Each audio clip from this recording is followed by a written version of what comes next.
भारत की शिक्षा व्यवस्था एक लंबे समय तक नव उपनिवेशवाद की छाया से ग्रस्त रही। आज़ादी के बाद से ही वामोदारवादी तंत्र ने शिक्षा व्यवस्था पर गहरी पकड़ बना ली, जिसके चलते स्कूली पाठ्यपुस्तकों में इतिहास को तोड़मरोड़ कर प्रस्तुत किया जाने लगा और हिंदू सभ्यता की पहचान को धूमिल किया गया। हिंदू राजाओं, विद्वानों और विचारकों के योगदान को या तो नगण्य दिखाया गया या पूरी तरह दबा दिया गया, जबकि विदेशी आक्रमणकारियों का महिमा मंडन किया गया और भारत के प्राचीन इतिहास को भारतीय दृष्टिकोण के बजाय पश्चिमी नजरिए से पढ़ाया गया। भारतीय ज्ञान परंपराओं की उपेक्षा कर पश्चिमी उपलब्धियों का बखान किया गया। दशकों तक यही पक्षपात चलता रहा। इंसर्ट की किताबों में मुगल बादशाहों की प्रशंसा की गई, जबकि हिंदू धरोहर को हाशिए पर धकेल दिया गया। हालांकि नई शिक्षा नीति 2020 ने इन विकृतियों को दुरुस्त करने की जो शुरुआत की है, उससे एक नई आशा की किरण तो जरूर जगती है। स्कूली पाठ्यपुस्तकों में हाल के संशोधन इसी बदलाव की दिशा को दिखाते हैं, जहां औरंगजेब को मंदिर तोड़क, बाबर को निर्दयी आक्रांता और अकबर को क्रूरता और सहिष्णुता का मिश्रण बताया गया है। यह कदम लंबे समय से चल रहे वामपंथी इतिहासकारों के प्रोपेगंडा को सशक्त चुनौती देने वाली पहल का महत्वपूर्ण हिस्सा है। लेकिन असली समस्या सिर्फ किताबों तक सीमित नहीं है, बल्कि स्कूलों की संस्कृति में भी गहराई से मौजूद है। कई हिंदू बच्चों के लिए इस प्रकार का हिंदू विरोधी पक्षपात रोजमर्रा का अनुभव है। किसी का बिंदी पहनने या तिलक लगाने पर मजाक उड़ाया जाता है, तो किसी के जनेऊ को पिछड़ा कहकर उसे नीचा दिखाया जाता है। कहीं कहीं तो हिंदू त्योहारों को अंधविश्वास का प्रतीक लेबल कर उन्हें खारिज कर दिया जाता है। बच्चों को स्कूल में अपनी मातृभाषा बोलने से रोका जाता है या दिवाली जैसे त्योहारों को नजरअंदाज कर दिया जाता है, जबकि दूसरे त्योहार बड़ी धूमधाम से मनाए जाते हैं। कुछ बच्चों को तो अपनी हिंदू पहचान की वजह से तमाम तरीके की प्रताड़नाएं तक झेलनी पड़ती है। यहाँ तक कि कभी-कभी मासूम बच्चों को खुलेआम डराया धमकाया जाता है और उन्हें शारीरिक यातनाओं तक का सामना करना पड़ता है, कभी सहपाठियों के हाथों तो कभी शिक्षकों के। लगातार ऐसे कड़वे अनुभव झेलते झेलते बच्चे भीतर से टूटने लगते हैं। जहरीले माहौल का असर उनके मनमस्तिष्क पर इतना गहरा होता है कि वे स्कूल जाने से कतराने लगते हैं। जो स्थान उनके जीवन को संवारने और उज्जवल भविष्य की तैयारी का केंद्र होना चाहिए, वहीं एक खामोश रणभूमि में बदल जाता है, जहां हिंदू धर्म, संस्कृति और सभ्यता को धीरे धीरे कुचला जाता है। शिक्षा का यह हथियारीकरण भारत के भविष्य के लिए अत्यंत गंभीर चुनौती है, लेकिन विडंबना यह है कि अब तक इस पर कोई ठोस चर्चा तक शुरू नहीं हुई है। लोगों को इसकी गहराई और खतरे का अंदाजा भी शायद ही हो पाया है। कलावे से तिलक तक, हिंदू प्रतीक निशाने पर। मीडिया रिपोर्टों से साफ दिखता है कि स्कूलों में हिंदू छात्रों को उनकी धार्मिक और सांस्कृतिक पहचान के कारण तंग करने, डराने, धमकाने और प्रताड़ित करने की घटनाएं लगातार बढ़ रही हैं। इसके बावजूद हिंदू बच्चों के खिलाफ बढ़ते हेट क्राइम्स यानी घृणा अपराधों पर मुख्यधारा मीडिया में समग्र और गंभीर विमर्श लगभग नदारद है। अधिकतर मामलों में मीडिया तब ही संज्ञान लेता है जब कोई घटना इतना बड़ा रूप ले ले कि राष्ट्रीय स्तर पर सुर्खियों में आ जाए। दूसरी ओर राष्ट्रवादी दृष्टिकोण वाले छोटे मीडिया प्लेटफॉर्म लगातार ऐसे मामलों की रिपोर्टिंग करते हैं जहां हिंदू छात्रों को उनकी धार्मिक और सांस्कृतिक पहचान के कारण सुनियोजित रूप से निशाना बनाया जाता है। ऐसा ही एक भयावह मामला हाल ही में छत्तीसगढ़ के बगडुमर में सामने आया, जहां मदर टेरेसा स्कूल की प्रिंसिपल को गिरफ्तार किया गया। आरोप है कि उन्होंने 2.5 साल की एक मासूम बच्ची को सिर्फ इसलिए बेरहमी से पीटा और उसके मुंह पर टेप चिपका दिया क्योंकि उसने उन्हें राधे राधे कहकर नमस्कार किया था। हिंदुस्तान टाइम्स की रिपोर्ट के अनुसार बच्ची के गाल पर चोट के निशान थे और उसके पेट पर खरोंचें पाई गईं। ऐसी ही एक और घटना बिहार में हुई, जहां 30 बच्चों को 2 शिक्षकों द्वारा सिर्फ इसलिए पीटा गया क्योंकि उन्होंने अपनी कलाई पर कलावा, हिंदुओं द्वारा पहना जाने वाला पवित्र धागा, बांधा हुआ था। मीडिया रिपोर्टों के अनुसार इन दोनों शिक्षकों ने, जिनकी पहचान ईसाई धर्म से जुड़ी बताई गई, बच्चों को खास तौर से कलावा पहनने के लिए ही निशाना बनाया। ठीक इसी तरह झारखंड के बोकारो स्थित कार्मेल कॉन्वेंट स्कूल में भी एक हाई स्कूल छात्र को कलावा पहनने पर शिक्षक ने पीटा और उसे कलावा काटने के लिए मजबूर किया। देश भर के स्कूलों से ऐसी कई खबरें आती रहती हैं, जहां हिंदू छात्रों को महज कलावा पहनने, तिलक लगाने या कलाई पर राखी बांधने के लिए प्रताड़ित किया जाता है या मारा पीटा जाता है।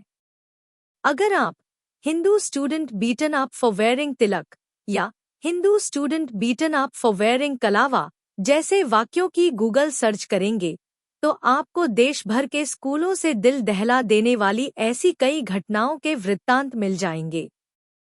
रिपोर्ट हुए मामलों की संख्या ही इतनी अधिक है कि यह कल्पना करना कठिन हो जाता है कि कितने और मामले ऐसे होंगे जो दर्ज ही नहीं हो पाए और दबा दिए गए। यह और भी विचलित करने वाली बात है कि एक तथाकथित हिंदू बहुल देश में हिंदू बच्चों की स्कूलों में ऐसी दुर्दशा हो रही है। लेकिन कटु सत्य यही है।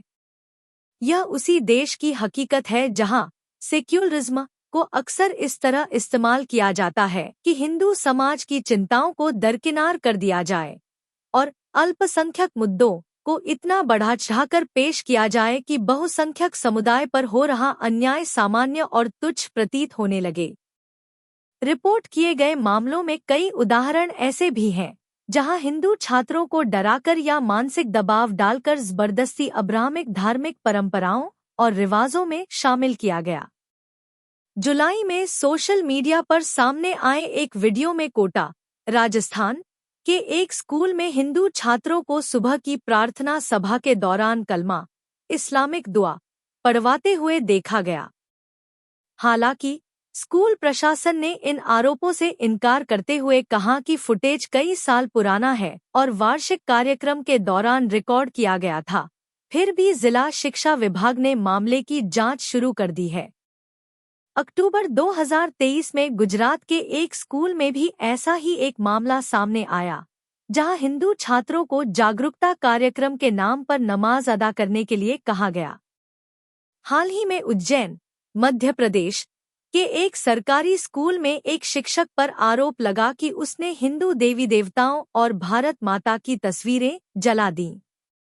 छात्रों के बयान के मुताबिक उस शिक्षक ने उनके सामने मां सरस्वती, भगवान गणेश और भारत माता की तस्वीरें फाड़ी और फिर आग के हवाले कर दी।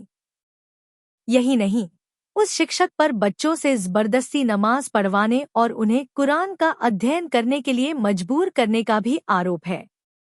मार्च 2024 में प्रकाशित ओपी इंडिया की एक रिपोर्ट में देश भर के 14 मामलों का विस्तार से उल्लेख किया गया, जहां स्कूलों पर छात्रों को जबरन ईद मनाने के लिए मजबूर करने के आरोप लगे। इनमें से एक मामला गुरुग्राम के मशहूर दिल्ली पब्लिक स्कूल (DPS) से जुड़ा था, जिसने पहली और दूसरी कक्षा के बच्चों के लिए वर्चुअल दरगाह टूर आयोजित करने की घोषणा की, यह कहते हुए कि इससे बच्चे ईद का महत्व समझ पाएंगे। लेकिन इस पहल ने बड़ा विवाद खड़ा कर दिया और आलोचकों ने आरोप लगाया कि स्कूल हिंदू बच्चों को जबरन मुस्लिम संस्कृति में ढालने की कोशिश कर रहा है। इसी तरह मध्य प्रदेश के एक निजी स्कूल में भी शिकायतें सामने आईं कि वहां हिंदू छात्रों पर ईद के मौके पर होने वाले आयोजनों में इस्लामिक दुआ पढ़ने और हिजाब पहनने के लिए दबाव डाला जाता था, जिससे उन्हें इस्लामिक परंपराओं और रिवाजों में शामिल किया जा सके। मार्च में हिमाचल प्रदेश के शिमला स्थित ऑकलैंड हाउस स्कूल ने एक नोटिस जारी किया कि 28 मार्च को ईद से पहले के कार्यक्रम में प्राथमिक कक्षाओं के छात्र कुर्ता पायजामा और छोटी टोपी पहनकर आए। वीएचपी नेता एपी सिंह ने स्कूल के इस कदम पर आपत्ति जताते हुए इसे सतही सेक्युलरिज्म की एक मिसाल बताया। उन्होंने कहा कि सभी धर्मों के त्योहार मनाना तो ठीक है, लेकिन बच्चों को किसी खास तरह का पहनावा पहनने के लिए मजबूर करना हद से ज्यादा है। साथ ही उन्होंने यह सवाल भी उठाया कि क्या स्कूल जन्माष्टमी या रामनवमी जैसे हिंदू त्योहारों के लिए भी अनिवार्य ड्रेस कोड से संबंधित ऐसे आदेश जारी करेगा। स्कूल ने अपने कदम को सही ठहराते हुए सफाई दी कि यह आयोजन बच्चों को भारत की सांस्कृतिक विविधता का सम्मान करना सिखाने की दिशा में एक पहल है। लेकिन भारी विरोध के बाद कार्यक्रम रद्द कर दिया गया। उन्हीं घिसे पिटे कुतर्कों को दोहराते हुए वामोदारवाद तंत्र ने इस रद्दीकरण को हिंदुत्व की साजिश बताकर पेश किया और इसे भारत में बढ़ती धार्मिक असहिष्णुता का सबूत बताया। असल में यह वामोदारवादी तंत्र की वही पुरानी चाल है, हिंदू बच्चों को प्रत्यक्ष या परोक्ष रूप से अब्राहमिक संस्कृति की ओर धकेलने की कोशिश को सेक्युलरिज्म और धार्मिक विविधता का नाम देना।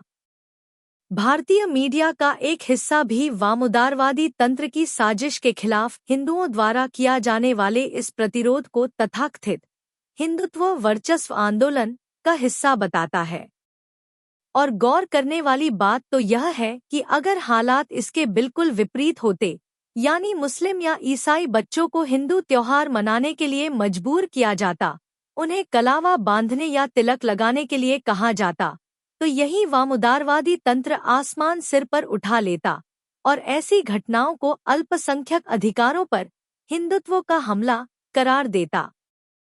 यानी कि हर हाल में ठीकरा हिंदुत्व पर ही फोड़ दिया जाता है, जिससे हिंदू बच्चे स्कूली संस्कृति में सक्रिय हिंदू विरोधी आख्यानों और हिंदू विरोधी तंत्र के मानसिक दबाव के प्रति और भी ज्यादा संवेदनशील हो जाते हैं।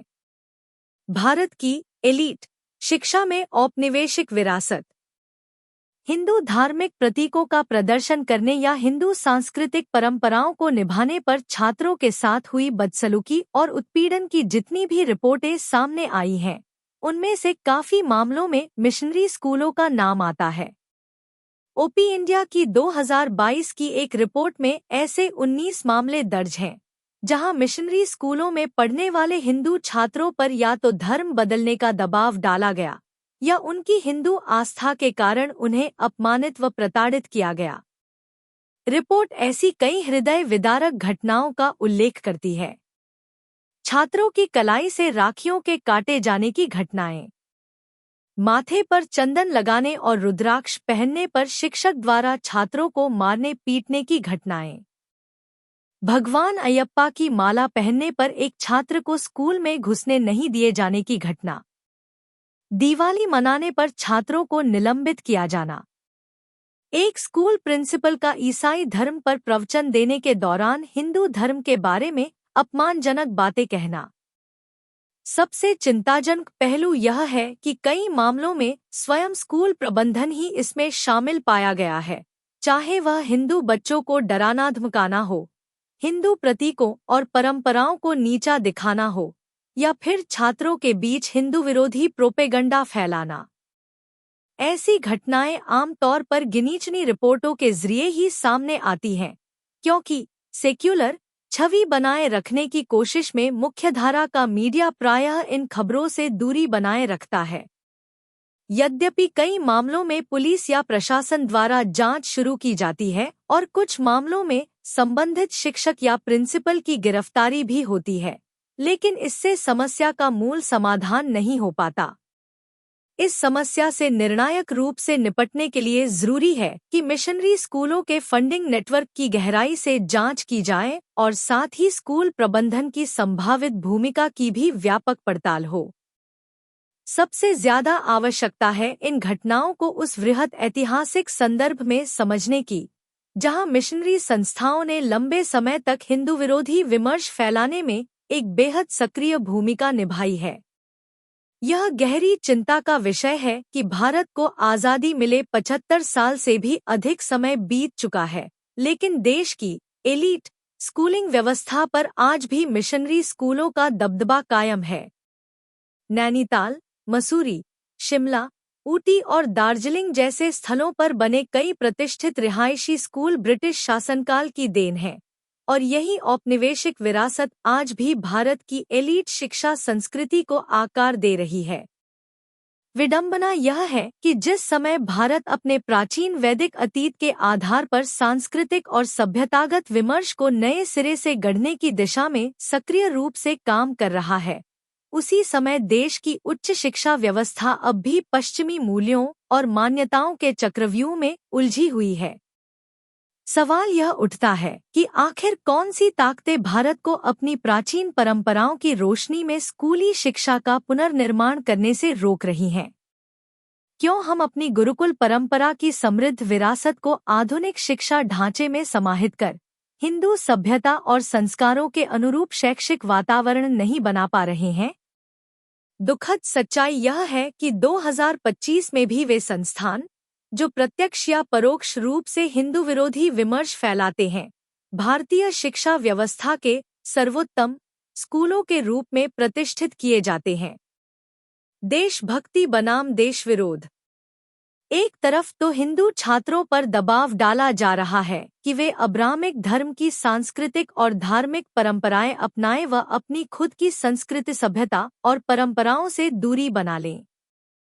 वहीं दूसरी तरफ जब वही छात्र राष्ट्रभक्ति के भाव का प्रदर्शन करते हैं तो उन्हें प्रताड़ित किया जाता है। हिंदू स्कूली बच्चों पर यदि अब्राह्मिक तौर तरीके जबरन थोपे जाए तो इस प्रक्रिया को न सिर्फ परोक्ष तौर पर बढ़ावा दिया जाता है बल्कि उसे सराहा भी जाता है। लेकिन जब वही बच्चे भारत माता की जय के नारे लगाते हैं तो उसे न केवल नापसंद किया जाता है बल्कि छात्रों को स्कूल से निलंबित तक कर दिया जाता है।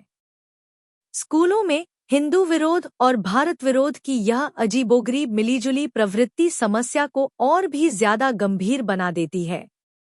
अगर एक सुनियोजित एजेंडे के तहत छात्रों को उनकी सांस्कृतिक और सभ्यतागत जड़ों से काटा जा रहा है और साथ ही उन्हें भारत विरोधी सोच अपनाने के लिए बाकायदा ब्रेनवॉश किया जा रहा है, तो यह वाकई गंभीर चिंता का विषय है। ऐसी घटनाएं लगातार बढ़ती जा रही हैं। जुलाई 2025 में उज्जैन, मध्य प्रदेश के एक सरकारी स्कूल के शिक्षक को पुलिस ने इसलिए गिरफ्तार किया क्योंकि उस पर भारत माता व कई हिंदू देवी देवताओं की तस्वीरें फाड़कर जलाने का आरोप था। 2017 में जमशेदपुर के एक प्राइवेट स्कूल ने 10 छात्रों को सिर्फ इसलिए निलंबित कर दिया क्योंकि उन्होंने स्वतंत्रता दिवस कार्यक्रम के दौरान भारत माता की जय के नारे लगाए थे। अक्टूबर 2018 में बलिया, उत्तर प्रदेश के जिला प्रशासन को शिकायत मिली कि एक स्कूल में छात्रों को भारत माता की जय बोलने या वंदे मातरम गाने पर सजा दी जाती है। शिकायतकर्ता संस्था को स्कूल के एक शिक्षक ने बताया कि स्कूल में वंदे मातरम गाना या भारत माता की जय बोलना पूरी तरह से प्रतिबंधित है और जो भी इस नियम का उल्लंघन करता है उसे दंडित किया जाता है। भारत भर में कई छात्रों को सिर्फ इसलिए प्रताड़ित किया गया, उन्हें सजा दी गई और यहाँ तक कि निलंबित भी कर दिया गया क्योंकि उन्होंने भारत का राष्ट्रगान गाया या देशभक्ति के नारे लगाए। इससे बड़ी विडंबना आखिर क्या होगी कि जो बातें किसी भी राष्ट्र के लिए गौरव और सम्मान का विषय हैं, उन्हीं बातों के लिए स्कूल छात्रों को सजा दे रहे हैं। जब देशप्रेम को ही अपराध बना दिया जाए तो यह खुल्लम खुल्ला भारत विरोधी विमर्श को महिमा मंडित करने जैसा है। हिंदू विरोधी तंत्र ऐसे भारत विरोधी विमर्श को बढ़ावा देने के लिए अजीबोगरीब तर्क गढ़ता है। बड़ी ही शातिरता से पीड़ित होने का कार्ड खेलते हुए इस तंत्र की इकाइयां अक्सर ये दावा करती हैं कि भारत माता की जय हिंदू धार्मिक भाव से जुड़ा एक राष्ट्रवादी नारा है। विडंबना तो यह है कि जहां एक और हिंदू छात्रों को अब्राह्मिक धर्मों के त्योहार मनाने के लिए मजबूर किया जाता है, उनसे इस्लामिक दुआएं पढ़वाई जाती हैं या उन्हें बाइबल पढ़ाई जाती है, वहीं दूसरी ओर जब कुछ राज्य सरकारें भगवद गीता को पाठ्यक्रम में अनिवार्य बनाने का निर्णय लेती हैं तो उस पर आपत्ति जताई जाती है। उदाहरण के लिए द वाया ने गुजरात सरकार द्वारा कक्षा 9 और 12 में भगवद गीता को प्रथम भाषा विषय के रूप में शामिल करने के फैसले की आलोचना करते हुए लिखा कि स्कूल धार्मिक शिक्षा का मैदान नहीं होने चाहिए। मकतूब मीडिया ने गुजरात के पाठ्यक्रम में सभी धर्मों की शिक्षाएं शामिल करने की मांग की, ताकि भारत के संवैधानिक सेक्युलरिज्म को बनाए रखा जा सके। वहीं फेमिनिज्म इन इंडिया नाम की वेबसाइट ने स्कूली पाठ्यक्रम में भगवद गीता को शामिल करने के सरकारी निर्णय को शब्दों की बाजीगरी और भारतीय संस्कृति को एकरूप करने की कोशिश बताया। स्कूली संस्कृति हिंदू विरोधी विमर्श की गिरफ्त में। असल समस्या तो यह है कि हिंदुओं के खिलाफ एक साथ कई मोर्चों पर एक वैचारिक युद्ध छेड़ा दिया गया है। वामउदारवादी तंत्र, कट्टरपंथी इस्लामिक ताकतें, मिशनरी तंत्र, वोक एक्टिविस्ट्स व इनके जैसे अनेकों समूहों ने योजनाबद्ध तरीके से भारत की स्कूली शिक्षा व्यवस्था में सेंध लगाई है। उनका मकसद है हिंदू विरोधी सोच को धीरे धीरे सामान्य बना देना, कक्षा के भीतर भी और बाहर भी। इसका नतीजा यह निकलता है कि भोले भाले कम उम्र के बच्चों के मन में हिंदू पहचान को लेकर हीनता और दुश्मनी के बीज बो दिए जाते हैं। इस प्रक्रिया की जड़ें गहरी हैं। यह सब आज़ादी के बाद बने नेहरूवादी ढांचे से शुरू हुआ और अब वोकिज्म की घुसपैठ से और भी मजबूत हो गया है। हालांकि यह प्रक्रिया अब सिर्फ मिशनरी स्कूलों तक सीमित नहीं रही। वामउदारवादी विचारधाराएं भारतीय शिक्षा व्यवस्था में इतनी गहरी पैठ बना चुकी हैं कि अब एक ऐसी संस्कृति को वैधता मिल रही है और उसे निरंतर फलने फूलने के अवसर दिए जा रहे हैं, जिसका आधार ही हिंदू पहचान का घोर विरोध है।